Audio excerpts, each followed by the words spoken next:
Վարչապետ Փաշինյանն սկսած 2018 թվականից իրեն ենթակա պետական մարմիններ ազգային անվտանգության ծառայությանը և պետական եկամուտների կոմիտեին արտոնել է, խախտել սահմանադրությամբ և օրենքներով սահմանված օրինականության սկզբունքը և քրեական դատավարության օրենսգրքում գրված բազմակողմանի լրիվ և օբյեկտիվ քննություն իրականացնելու, այսինքն անձանց ոչ միայն մեղադրող, այլ նաև արտարացնող հանգամանքները պարզելուց հետո նրանց մեղավոր կամ անմեղ ճանաչելու փոխարեն իրականացնել միակողմանի, անձանց միայն մեղադրող կամ շինծու մեղադրող արարքների հիման վրա պատասխանատվության ենթարկելու քննություն, որը սահմանադրական կարգը տապալելը բնույթի ծանր հանցանք է կատարված Փաշինյանի և այդ անիրավությանն օրինական տեսք տվող անմեղ անձանց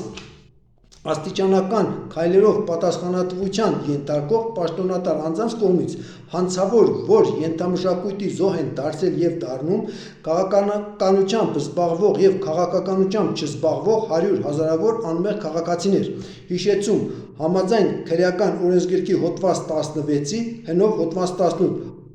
արարքն առանց մեղքի հանցանք չէ, այսինքն